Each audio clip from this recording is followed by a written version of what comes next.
welcome back to the Treehouse podcast with myself, Walshy. And today we got a rare one. We caught a wild abnormal Sleepz. What's going on? Yeah, man, I'm good. You? Yeah, man. So, just quickly, I don't really want to talk about it much. How's COVID been, bro?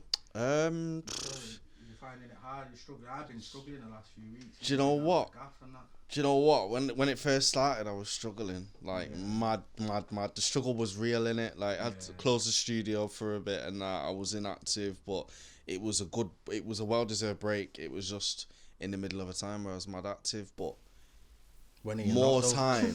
Do you know what it is? It's been phases though, innit? It's been phases because it's been up and down. But if I'm gonna be honest, like during COVID, like last year, I had a massive come up as well. Do you know what I mean? Yeah. So it's like a weird one. COVID's been like, it's been beneficial in ways, but it's also been like hard in many more ways. You know what I mean? Yeah, we was doing all right at the start of COVID. We was doing like the Insta lives and that. Yeah, and that was getting a lot. We got like quite a bit of traction off that. So yeah. Anyway. Bun COVID. COVID. Obviously, if people who don't know, Abnormal Sleepz is like sick artist from Manchester. Also producer, engineer. He's like, do you know who you remind me of, bro? You know, American Russ. He goes like produce, mix, master, write, and he lists it all. The only thing, like literally, bro, you do everything. So, obviously, predominantly though, like initially you came in as like an artist. So. What did you like? What was your inspirations getting into music? Was it a certain artist, or have you always been musical? Or well, I've kind of always been musical in a sense. I come into the thing is I started DJing same time I started writing, innit? Right. Okay. I probably started DJing first. Yeah, because these times. I was writing bars. These times, obviously, growing up in Moss Side, I was there, and then. From my side, I lived in Levenshulme for a bit. Yeah. And then at that point, that's when I was like, so you see like Tap D and that. Yeah. Like they were my people. He was like my older, who I used to look up to, chill around. He used to do stuff with Meanie, innit? I remember they done the one extra stuff with Meanie and things and they like had that. Carnage Clan and that. Yeah, and that was when, this was before high school, when I started like barring. I had like this mad funny name and that. What was it? You get me? It was something like something mad like Maestro or something. You get me? Yeah. And I used to spit my little bars. You get me? Because I loved grime. My older sister, she was heavy on music. She used to go to all the raves because that was in her time. She used to go to all the sidewinders. I was going to say sidewind and things like that. Yeah, man. And obviously my dad was a DJ as well. Well, is a DJ. So with all those things combined, it was just one of them where I just ended up like. Started writing lyrics like outside my gaff. Then we moved back to Moss Side. Started high school. It continued in high school, obviously. What high school did you go to? Trinity. Yeah. And that was just that had. To be honest, I don't know many schools that could level Trinity in terms of talent. Not just music. No offense. Danny Welbeck went there, man. Man, like Welbs a few people went there. Fabian Brandy, you know what I mean? Misha B. Misha B. Few people. So. Obviously, I was continuing doing my thing in school, but at the same time, when we moved back to my side, my dad started teaching me to DJ on like vinyl. You get me? Like old school, like decks. Yeah, man, that was my first experience with it, and then from a very young age, like you're talking like 13, 12, I was going to parties with my dad DJing. Yeah. And trying to do my own thing. What, when your dad got like a booking or whatever, you'd go. Go to like older parties, like 60ths, marriages and that, weddings and stuff. He'd have me on there and just be like, play one or two tunes, because I used to be shy, you get me? And got to start somewhere, bro. Trust me, and that's what put me on the party circuit. So me and DJ K, and him, we used to be like a partnership. This is back in the day. Yeah. In the hood when no one had equipment. We had all the equipment. You get me? Okay. So we were doing all the house parties. Yeah. And then that developed into... What, just used to DJing like Yeah, back to back, because we had the equipment. We could do it. We were doing private hires anyway with my dad. And at that time, nobody our age was doing that. What year was this? This was when we were young. I'm talking like... We must have been like 15, 16. So early ones. Earlier than that. 14s, defo, like... Year 9, I was doing parties, you get me? Like, year 8, I was probably still doing like little parties with my dad. year 9, year 10 was when I started to be a bit more independent, and me and DJ K started doing parties. Doing your own thing without your dad and stuff. Yeah. And then obviously through school, it went hand in hand, innit? So I was DJing, and one hand doing parties, making my little bread on the side. And then on the other hand, I was writing lyrics. I self-taught myself a lot of stuff from early. Because back then we didn't have the resources or places to go to. You couldn't just go on YouTube and how-to video. Do you know what I mean? There weren't no YouTube. It was like more time. It was like youth club. You go there and use the computers there.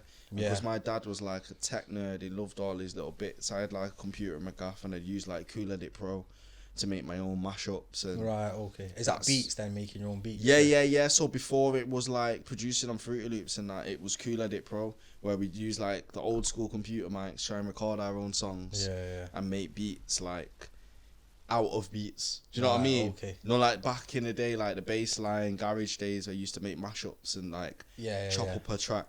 That's what it was. And then it was lyrics. Then I was rapping when it weren't really cool to rap. And to where we are now. Literally everything went hand in hand in a weird way. Yeah, I was gonna say, it sounds like you was just like, it was just all natural. Like you say, your sister and your dad around you, and that sort of like you've grown into it. So with that being said, who in like, obviously you mentioned a few people already, like Tap D and DJ K, but like who in Manchester was like an influence for you, like, or who you was around and thought, right, he's sick, I what like be at that level type thing? Who was around? Do you know what? It was a lot of my peers, a lot of people that were my age, my bedrooms that I was around with. They were also doing mad stuff for their age, innit? Like, you look at, for example, Piddy, you get me, that's my bro. Yeah. But he's been doing the bassline thing from Wade. And I'm talking when we were in year 9s and that. And I was doing my little house party on the block. My man was in the raves, you get me? My man was going to Leeds and hoods and all this. DJing in the raves at that age, 14s and that. Mad. And then coming back into school the next morning, like, I just come back from the rave and that. And he's still banging out like tunes and stuff. That's what I mean. I like bassline music. Right, so back then, bassline was a big thing for us, and he sort of was, for people that were my age, for someone in my year that was like, besides me as my boy doing that was gas in itself, you get me? So seeing him go out and make money at that level, at the age he was, and then underage, come school. and then come school was mad inspiring. But then you had like, in my school, you had people like Chunky, I will say, besides Tap D, was the only other elder that seen something in me from early that said I would always be great. Facts. You get me? Shout out Chunky, because like, he knows what he's talking about. In school, like, obviously he was maybe like a year or two older. No, about two, maybe 3 years. I don't really know. Yeah, but a little bit older than you. When he was in, when he was in older, like, we'd have circles where we used to spit bars in the corridors and whatever. I'd come through my little bottle cap glasses, you get me, spit my little bar, people get hyped, you get me. But he used to always root for me. Bring Sleepz through, you get me, boom, boom, boom. Yeah. After school, we'd sit on the bus on the way home. He'd be on the back of the bus with all the youngers, and he'd be telling man like, yo, you get me, encouraging man, keep on your thing. Yeah. And then even after school, like, I remember I'd seen years ago, I don't know if you remember this, I seen him at a warehouse project. Yeah. And he pulled me up now, this was years ago, and he says, yo, he says, Sleepz, look around you. I was like, he's like, look, he says, this is the Matrix and you're Neo. I'll never, ever forget that, bro. That's a story I will tell till I'm whatever, like, age. Like, I remember that, and it didn't actually leave. You get me? Yeah, sick. So my man was like, because he always believed in me like that, I was like, you know what, like, you've held on to that. Cause I'm saying. Yeah. But if you're talking like people that I weren't, even like, because I was working in Longsight for a bit at a studio. My first job when I left school was at a studio in Longsight where I was running sessions. Like, you mentioned like Femo and K Rico and that. These times I had forgot that they were in the sessions that I was in, but I was mad young in it. So I've left school 16. We're running projects and stuff, and these projects you had like people my age and people younger. Now they're like maybe a year or two or more younger than me, so them times they were young, but they were in sessions with man, and I was recording them, man. You know what I'm saying? Yeah, that's mad. And I've like the both steps come to me, and like when we've caught up of recent, have been like, yo, Remember them? Yeah. And I was like, oh, right, like, you man were in them sessions, sick. Yeah. And it makes you think, yo, it's been a hot minute. So, back when I was doing that, I was like, Roller was working in there as well. Who, sorry? Roller? Yeah. So, it was good to be around him and, like, Burger. You know, Burger Boy, like, he used to come in and out of the studios. I didn't know him personally then, but we knew each other. I used to love Burger Boy back in the day. And you see, back in the day when he was on his, on a Mazza, like, bro, it was mad to see him come in the studio and just, he'd disappear for a bit in one of the smaller studios, make a banger or a couple slaps and just leave, you get me? Yeah. And you'd hear what he'd create and you'd be like, rah, what is this guy on? Like, different tech. Yeah. You know what I mean? Yeah. Obviously, you have your MCs and that, like your Manchester MCs, you know, your old school ones, the man them from my side, like your Floss Molders and your, do you know what I mean? Yeah. Because I'm living on the estate these times in the middle of it all. Yeah. So I'm seeing all these men around me like bar up, getting gassed up off the lyrics them and, you know. But as far as Manneh goes, yeah, I think it was just more like the local MCs and the people that grew up around you. Because I can relate to that though, because you can kind of like see it, like you said with Piddy. He's he's all chill, like from school times. He's getting off while you're doing whatever, and then he's coming back. You meet him back up in school the next day, and he's like, "Yo." So that's got to, like you say, that's got to be mad inspiring. So with like your music and stuff now, bro. Obviously you like you make a lot of beats as well, and like you engineer for other artists and that. So the question is like, do you do that for your own stuff now, or do you feel like because you do it for so many people, does it become too much where you want someone else to sort of handle that for you? Like how does that process work for you and your music? It's a mixture, you know, because it's like obviously naturally as like an artist, producer, engineer, like I like to do my own stuff, you get me? I do my own shit and I make sure like my thing's patterned. But the problem you get when you get caught in the trap of doing that, it's like you're only ever used to that one thing. So it's in the past year that I've started to try and branch out to people more so younger engineers and producers. Not even so much engineers because I'm mad picky with my engineering. Yeah. And I know I'm running a studio, so I've got a certain sound and level of quality that I protect in it. So when it comes to engineering, I'm funny about other people mixing my stuff, period. Do you get me? When it comes to producing, there's like certain like younger producers and people that are on the come up that will shout me for like advice and stuff, and they'll be the people that I'll get to come in the studio, and it allow me to be like an artist for a sec, because and let them lend an ear to you. Because you know what it is when you're working from the same seat that you're trying to be creative from. It's difficult, bro. You know what I mean? It's like finding the time as well, whereas sometimes you just need to get someone in, and when you get that producer in and you collaborate, I'll let them sit on the desk and I'll just sit on my couch and that, and I'll just be like, yeah man, I can be artist for a bit. I'm just gonna relax.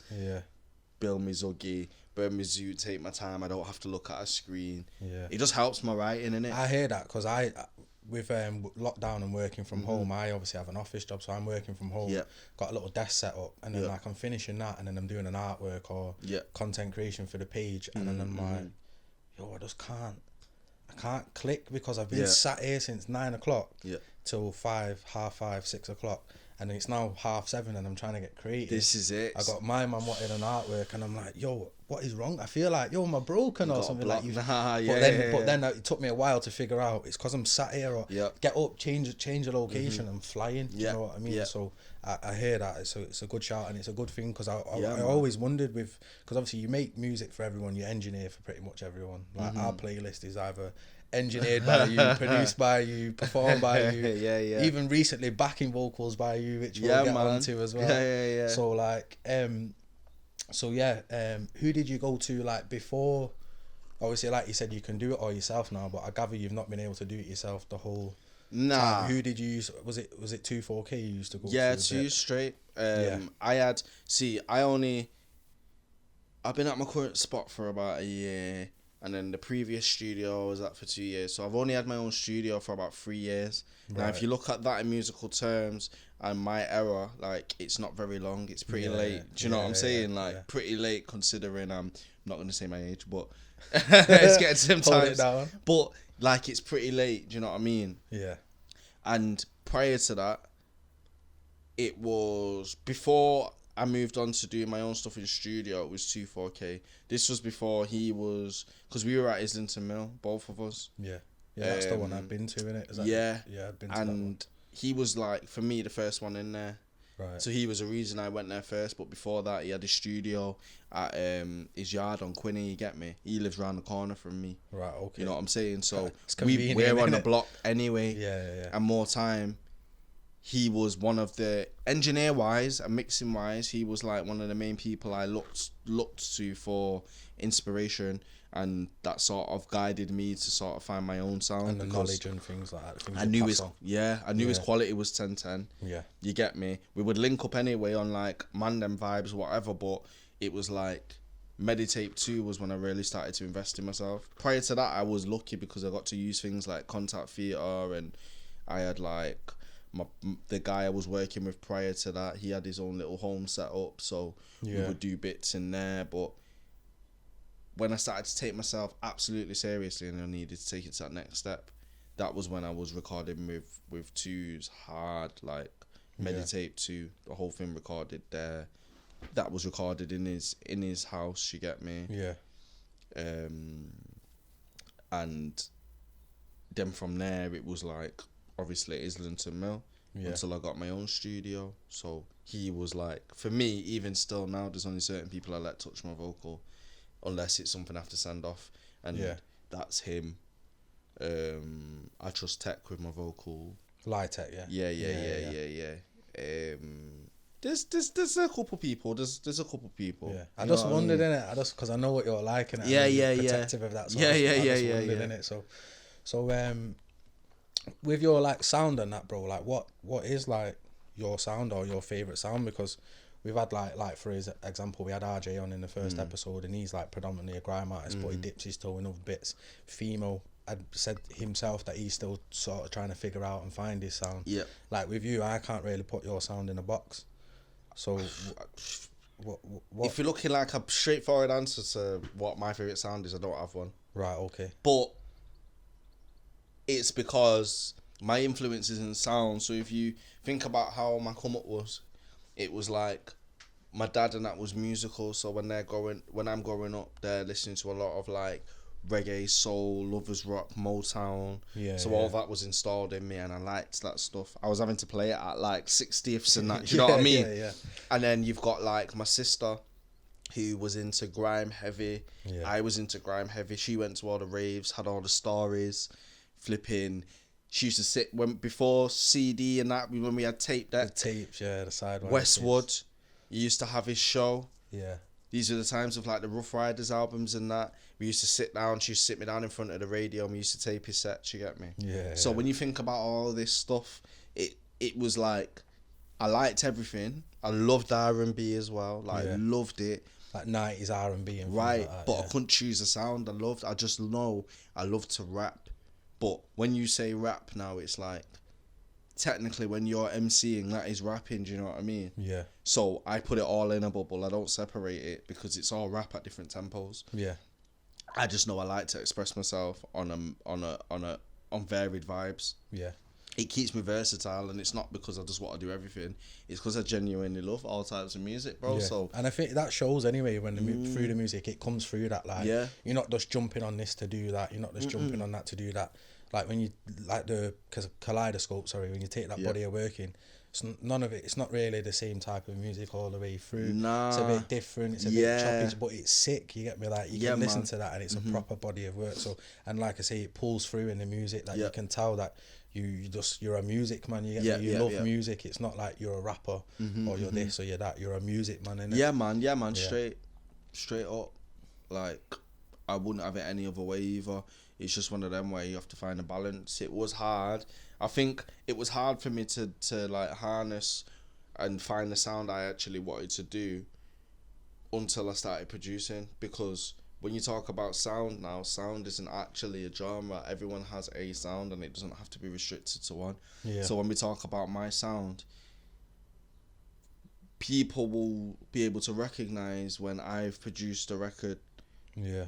Whether it be a grime, hip hop, pop, dance, whatever it is, people that are around me will be like, yeah, I can tell that's you. I can hear your vibe. So as long as I've got my mark, where you can hear me in my sound, it just becomes one of its own. Yeah. It just hasn't got a name. You just left your print. You just call it Sleepz. Yeah, Sleepz. Yeah, come on. Yeah. So obviously we just touched on it then, bro. Kaleidoscope. What a fucking album that is, bro. Like, let's be real. I still listen to it now. Like, and I'll open my iTunes and show you the numbers. It has play count. Like, I run it up. Man. Respect. I've got the North Freestyle sticker on the back of the laptop as well. Yeah. Cold. Man was about then. I didn't get the textures one though. Oh, that was fire stuff. Nah, it was stiff because I know there's textures one. If anyone out there has got a texture sticker, hit the DMs. I'll buy it off you. But I got the North Freestyle one, so obviously that my tune anyway, so I'm happy with that. And I got the little Zeds, the sleep thing, because I was at the show and that. So I just wanted to talk about the album and like, because it's so sick, bro. And even though it was 2019, it come out, we're in 2021 now. It's crazy that, bro. One thing when I've been researching, is that I found like, I know I've been in your studio, the one at Islington Mill, you're just on about. You've shown me music in the past that's not come out.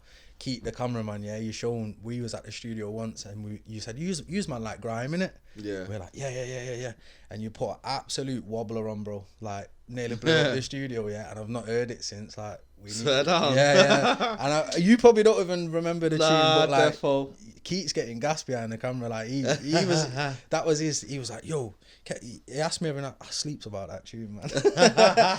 But so just, I know you set on music, that's my point. I've drifted a bit there, but you set on music a bit. And like, one thing that I found, bro, I don't know if you've even clocked this, but you done a vlog when you went to Amsterdam with Pharaoh to do the Northern Quarter contract signing. And you done like a 2-3 minute vlog, and the audio on that vlog is PYE, Protect Your Energy, the tune. Is it? Yeah, see, so even Sleepz don't know, you get me? So what it is, so there's that video, the vlog from when you went down was February 2018. The album didn't come out till September 2018. You get me? So that's not, you know, I give you that. I'm thinking. So when I'm doing the research, like a lot of, bro, I'm a fan of yours, innit? A lot of the guys you're gonna see on it, I'm fans of, so I know your stuff anyway. But I like to go back and refresh my memory because I was taking so much. And I've looked, and I'm like, the videos come on, and I've started singing "Protect Your Energy." And I'm like, wait a minute, because your hair's a lot shorter in the vlog, so I'm thinking, don't make sense. So I've scrolled down and it says Feb 18, and I'm thinking, Kaleidoscope was definitely 2000. So I've gone on iTunes, checked September 2000. So I'm like, right, he's definitely got something here. So like, how long was you sat on the album for, bro? And like, what else are you sat on? That's nuts. That's a funny story. So like, it's mad when you put timelines on like a lot of the music I put out, and that they've got so much time behind them. Like with Kaleidoscope, that was a weird one because when I originally spoke to Lensman about doing the project, we'd already done some collaborations for the label, innit? Right, okay. And at that time, we were gonna do a joint project, and at the time, I was just beast mode. At that time, I was just in my own head.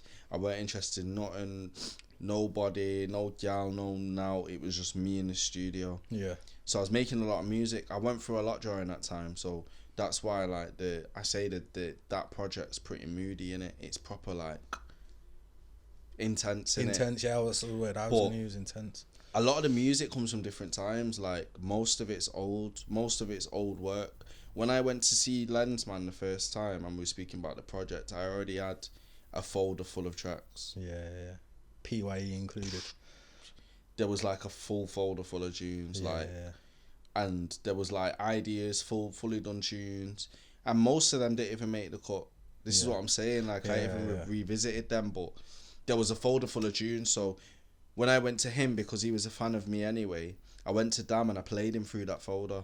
Right, okay. So that vlog you see, in the time we sat down in his studio, I just went through all the music that I had and sat down with him, played him some. He loved all the music. Yeah. So then it was a case of me choosing what fitted where, do you know what I mean? So that's why some of them tracks will be like, yo, you know what I mean? Like 2018, like one of the oldest tracks on there two of the oldest tracks on there. One, Textures.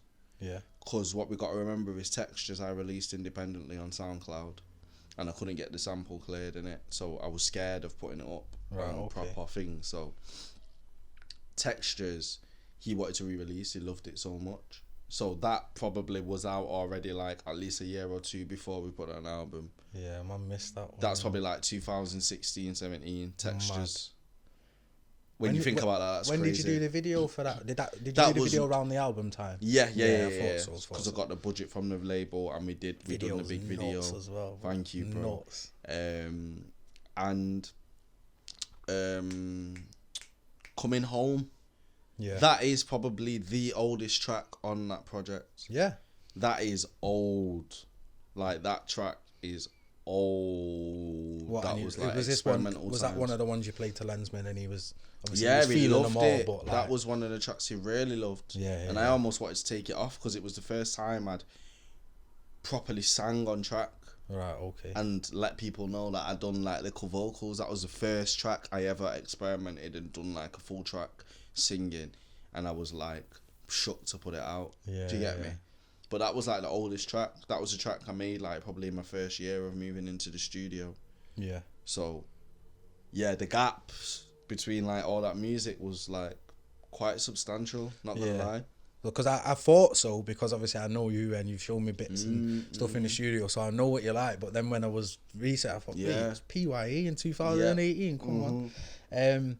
So yeah, obviously we've touched on it as well, bro. Is Medicave. Like, I really want to speak to you about Medicave, because the sounds and the talent and the visuals, the press release, like everything that's coming out of there is certy, bro. Thank you, bro. And I just want to apologise to Kennedy as well, because on the Picasso episode, he sent me a press release privately, like before the podcast and things like that, and I assumed he'd done it. I because he wanted me to read it. Yeah, it was like, to be fair, I probably didn't pay much attention to his message, sort of thing, just on a quick one. Send it over. And I just assumed. So when we was on the podcast with Picasso, I was like, oh yeah, you done the press release yourself, didn't you? And he was like, no, it was Kennedy. So he didn't take credit for it out, but Kennedy, if you're watching, apologies. It was through Medicave. So if you want a press release, hit up Medicave. That's it. But yeah, so obviously you've got like obviously we've touched, like, you are an artist, you release albums and music yourself. So how do you manage being an artist plus running a studio, but not just a studio, like a very successful studio that does a lot of work with a lot of artists, whether they're big or not. And also the other little bits that you do, because does Farrell do pictures through there, like we've got like we've tell us about that, bro. Currently going through like expansion in it, so that's to bring it back a bit, I mean, Medicave's my baby in it. It like ended up being far more than I imagined. A lot quicker than I imagined. Just to give a bit of hindsight, prior to that, obviously in Salford, when I was in Islington Mill, I was running sessions, but sort of behind closed doors. I weren't really promoting it like that because I was so caught up in making my own stuff. This is the first 2 years I've had like my own studio, so right now I'm just going for it. I'm just making loads of rhythm. I'm just in there 24s. Then because me and Hamdi shared it, big up HMD, we were sort of working on us. I think it was like a certain time in life where there was a lot going on, and then I just basically done sessions to try and pay my bills in it. My rent, my half of the rent for the room, I just wanted to get sessions in. And then I think when we left and I got the new studio on my own, it was one of them where I knew I had the skill. It's something that I've been doing from young anyway, engineering, which a lot of people didn't know. And I thought, you know what, I want to do this music thing full time, but when you look at music, when you've got such a broad set of skills, you can't just look at, oh, I'm an artist, so the only way I'm going to do this full time is by being an artist and being on stage. It was like, right now, I need to get to this money, I need to pay my bills, and I want my production to be everywhere, because over time my production started to get better and better, and I was just like, alright, I produce a lot for me, let's try and do it for some people. I think you've achieved that though. Let me give back. Like I'm still like, I feel like I'm still progressing, do you know what I mean? No, I hear that, and I can see it as well, but you are literally, I've got a list here, bro, you're everywhere, like the names on the list. Like you produced for Scarlito. Yeah. Obviously, I think you've done. I'm trying to think. I think apart from Turtle Race, you've done all of his recent releases. Is that right? Yeah, he's got a. And I know. Yeah, I know he's got. I know he's got more coming. Like I seen he posted something the other day. So shout out Scarlito. But majority of the stuff, yeah. Yeah, there's like the 1% was one that you done, and then the. Did you do Writing Bars as well? His new one? No. I might have. I know you produced 1%. I don't even know if I recorded it. I know you do so 1%. Much. I forget. Yeah. I know you done 1%. Turtle Race 1%. Oh, did you do Turtle Race? Yeah. Is what it is. Yeah. That was me. Oh right, sorry. Yeah. And then obviously you done a bit with Kadon as well. Like. Yeah, we've got loads. What's he like? Because he's a sick artist. We've got records. We've got hit records there. That's all I can say. I know. Okay. Like I know he's got records. When he come back out of jail, we were just. That's when, because my younger cousin sort of chills with him, that's his Cody. Obviously, we sort of knew of each other because we're coming from the ends, but didn't know each other personally. So after we come out, we got introed. He needed studio to work proper, and I'm a man of, like, with the studio, it's not just about recording people, getting them in and out. It's more so I can give back. I can help develop people. I can help them see another angle of this music where quality really does matter. Yeah. You know what I mean? And as an artist producer, not a producer, I can help them in ways that just a producer can't. Do you know what I mean? So it was like with Kadon, that was a sick one because we just clicked straight away. Cradle to the Grave, that one, innit? The tune. We done Cradle to the Grave, yeah. And that same, so when he first come out, we were hitting studio like twice a week. Yeah. Like consecutively. Yeah. And the first day he come, he was supposed to bring beats from twos. At the time, he didn't have the beats, and then we were just like, oh, I was like, all right, I'll just wait. Okay. And that's how Cradle to the Grave got me. That was our first interaction. Yeah, that's sick. And that was our first session. It's a banger no as cap. well. We made that from scratch, on the spot, the first time we ever met each other. That is mad. You get me? And that was a new style for me. You know what I'm saying? Well, this is why I brought Kadon up specifically, because he's on that, like, that wave trap type thing. Yeah. I've not really seen you do that.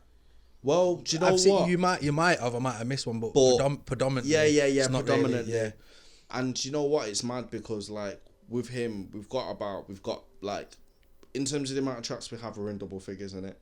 Mad. But he's just taking his time to sort of see what he wants, because he's working with various people and whatever. But we've got like a whole tape's worth of material, and even more so, some of it's like with certain good features, big features that we've managed to pull into the studio. Yeah. Some vibes are outside of his comfort, but that's where, you know, we needed to build a trust with each other, where I'm in charge of the production. Sometimes you need to challenge the people you're working with. Push them. And I respect you a lot more because you're trying to get the best out of him, you know? Yeah. That's what we did. So there's a couple records that you think, rah, Kadon.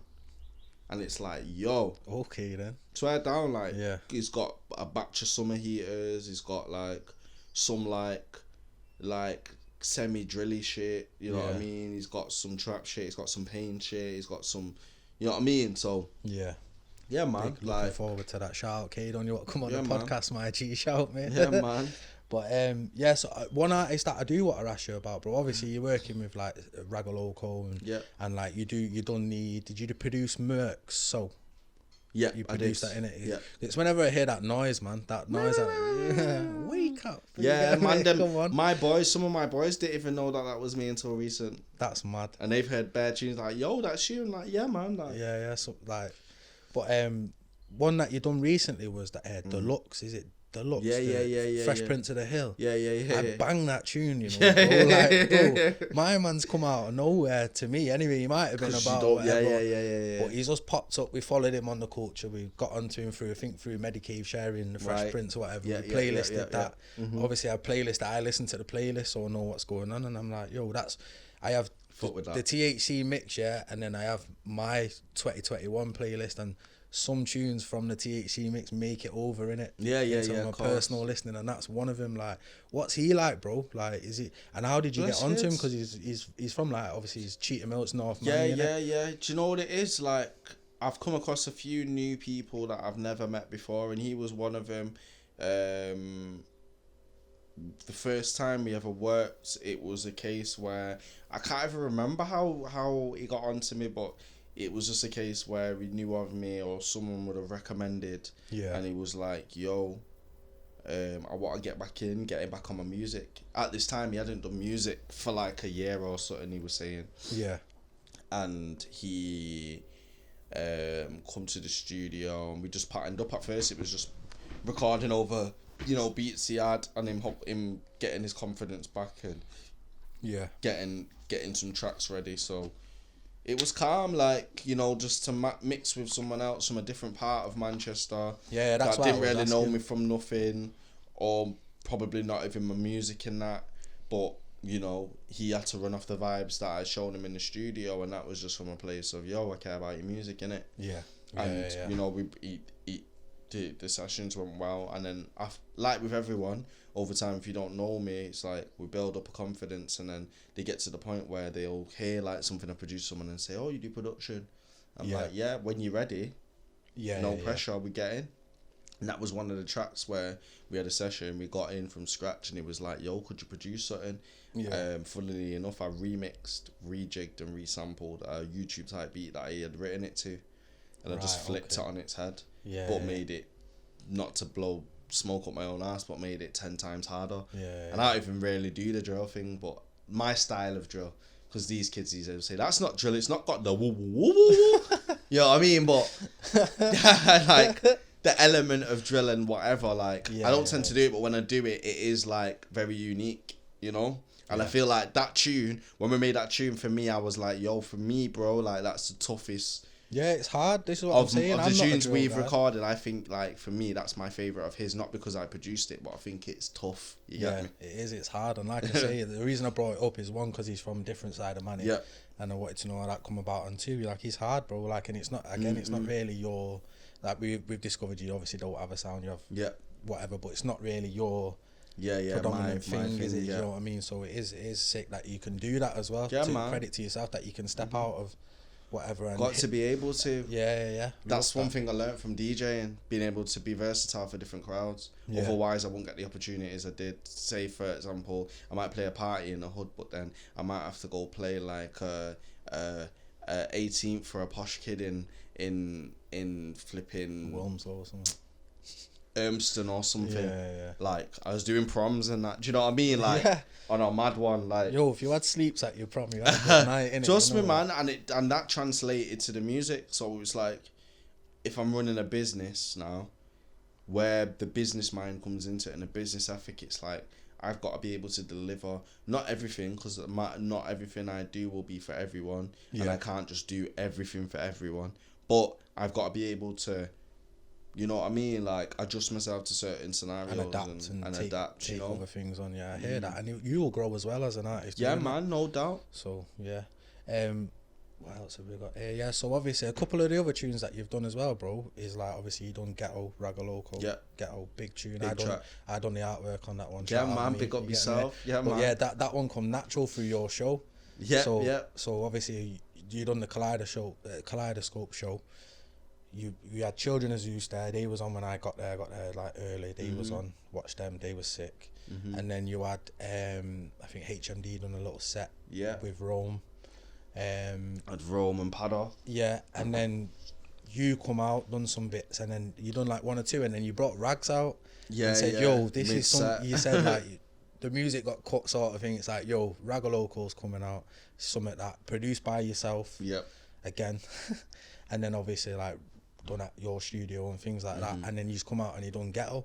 And I was in the crowd, man. I'm a grime head, bro. Man was going off, like, loved that. I got videos on my phone. And then I went home that night, and I was like just chilling, and I thought, yo, that Ghetto tune was hard.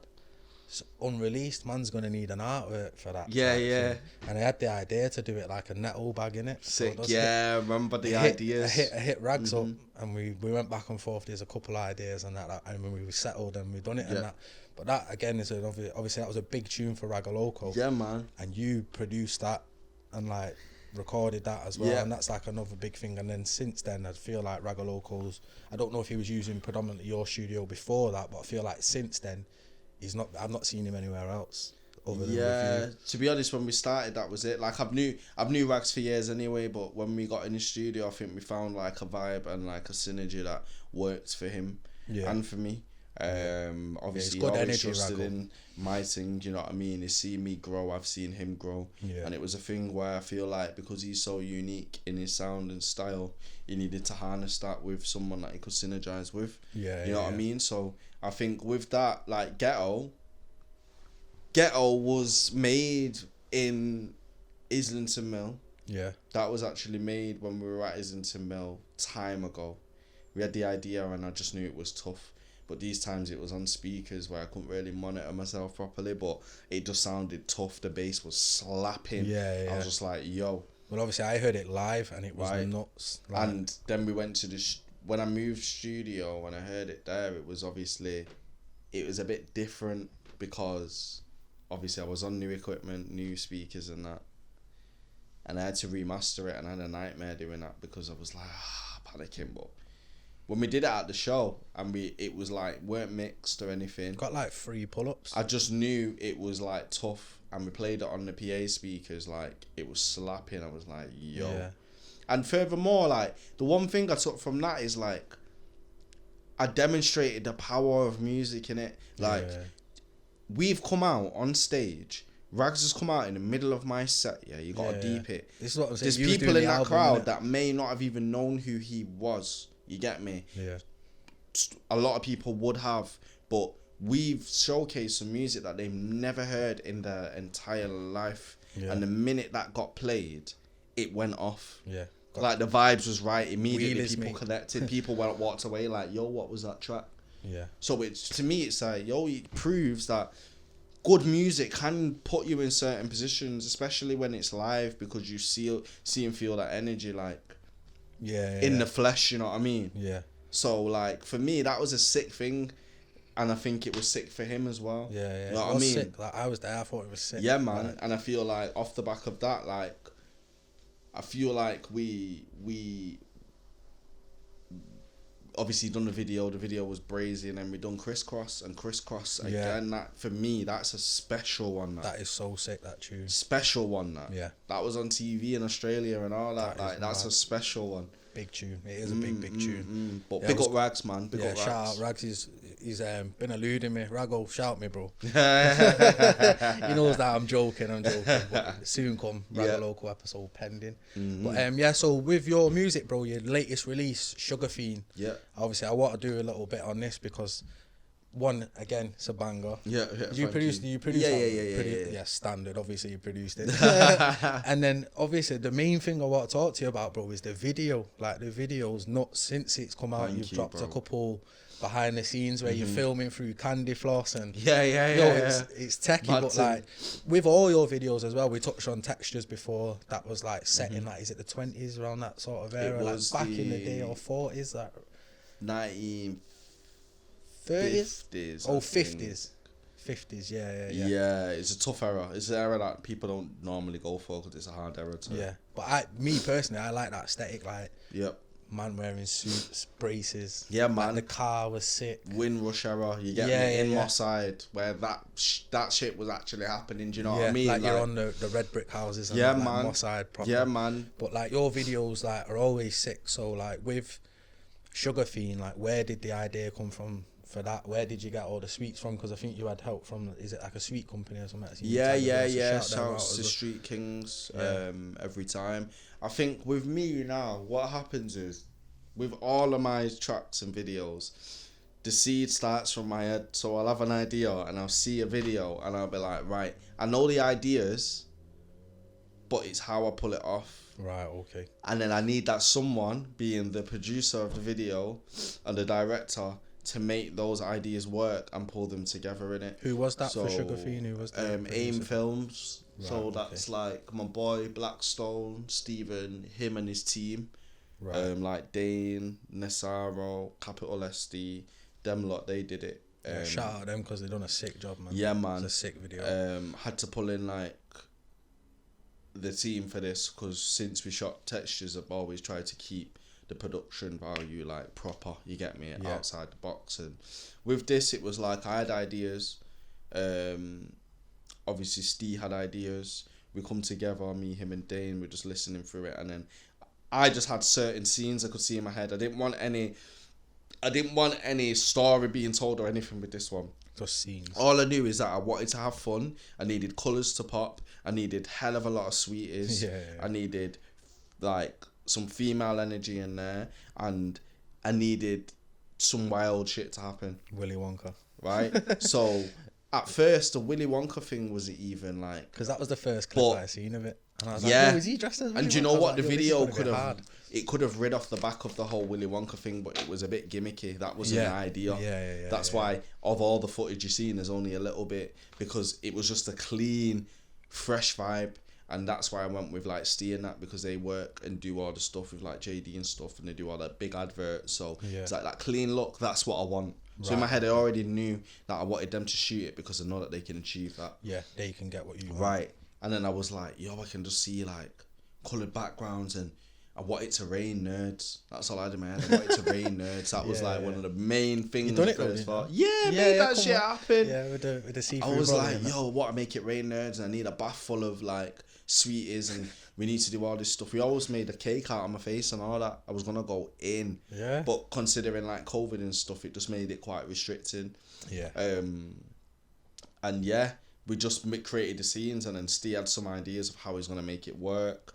The silk sheet stuff, the whatever, and then I remembered obviously Street Kings. I already knew of them. They're based in the ends, and my guy, he had like all the American sweets and stuff and drinks that he ran through his business. So I hit him up and was like, yo, I'm looking to do this video, looking to get you involved, use your sweeties and whatever as props, pump some money into it, and obviously got a budget there, promote them, you know what I mean, and it works hand in hand. So he gave us a load of sweeties, I went out and bought extras and little bits and bobs. Then we had things like the honey, and it was the small details that just made it. Yeah. Then I had my cousin style me, and then it was like pastel colours, the candy floss stuff. Yeah, I was gonna say, because there's that bit where the guy's holding like the candy, like filming and through it. Funny story, it was melting because obviously it was hot, all the lights and stuff. Yeah. And obviously candy floss in your hand, it goes dark. So we were trying to make it work. We had like an idea where we were gonna put it on fishing wire,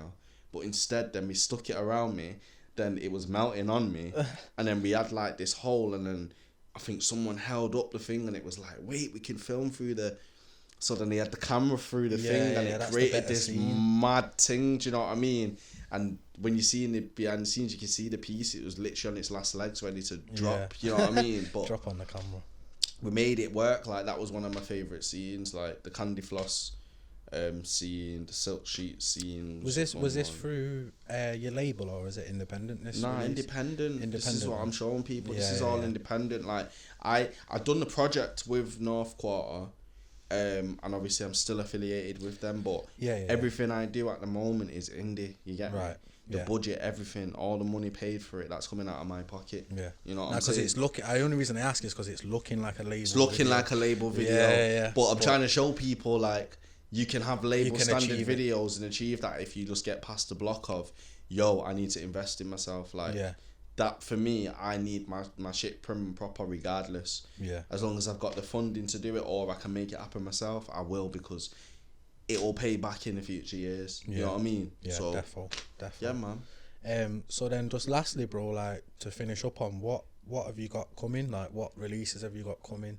So, actually, do you know, just dead quick, did you do the backing vocals on A.O. Britain's new track? Yeah. Because I seen that and I've skimmed past it. Yeah, singing on the background. Is that you now?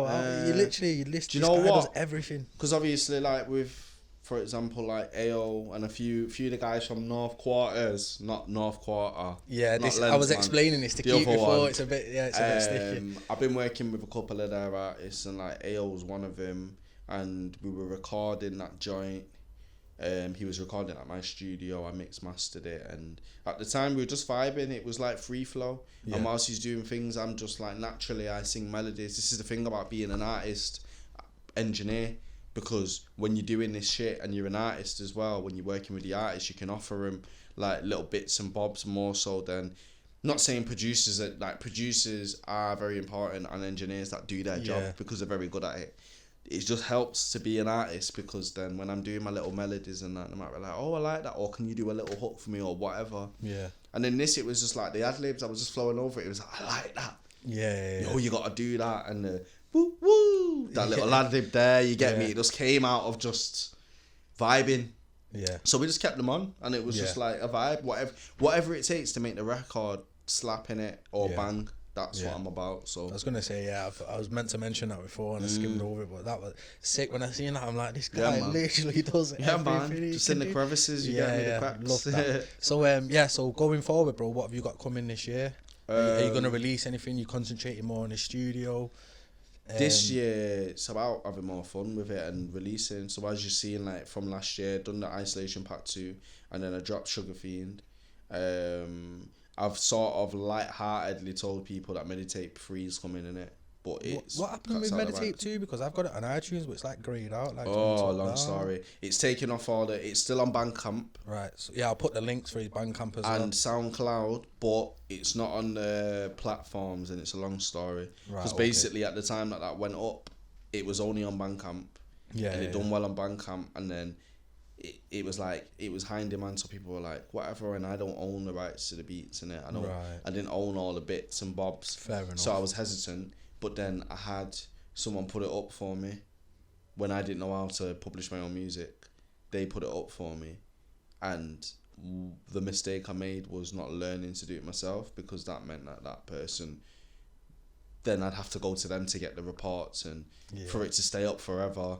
It's running through their account. I don't have any control. Right. Yeah. Do you know what I mean? Yeah. So it was like either have that stuck there for life, where I'm having to keep going back to this person who has nothing to do with the tape, to that. Yeah. But all my earnings and stuff are going into their thing, and then I have to go through a middleman. It's like I don't actually need to do that. So it's like either do that or just pull it down. And for me, it was just like an executive decision. I got to pull that down. Now, because I've got it, but. Obviously, and I've got Isolation Pack twice because I bought it, copped the thing from Bandcamp, copped it. Proper. Yeah, man, love that, bro. And then it come out on streaming platforms. Yeah. So when you look at my thing now, one of them's got like five plays, 6 plays, blah blah blah, and then there's one that's got like 250 plays. Because I started listening to it and then it come out proper. But so what have you got coming this year? So Medicave 3 in it. Medicave 3. Is that this year? You're seeing that on air now? The camera's on, you know. Yeah. Like that's why Sugar Fiend and that drops. Like another single's coming in a couple of weeks. Yeah. Like I've got shit ready. Like another video's dropping in a couple of weeks. Yeah. Well, this is coming out not next week, the week after. So time. So if you're watching this now, just. So by this time we'll be like there in the next release, which is another different thing. You get me? It's different. Like Sugar Fiend was like one of my favorite vibes, something I've been waiting to get out for time. Yeah. But this next vibe is like I flipped it on its head a bit, but it's different. It's got a feature. I'm not gonna say too much. Okay. But it's Manneh are the Manchester artist. Yeah, they are. Yeah, okay. They're Manchester, and it's love that.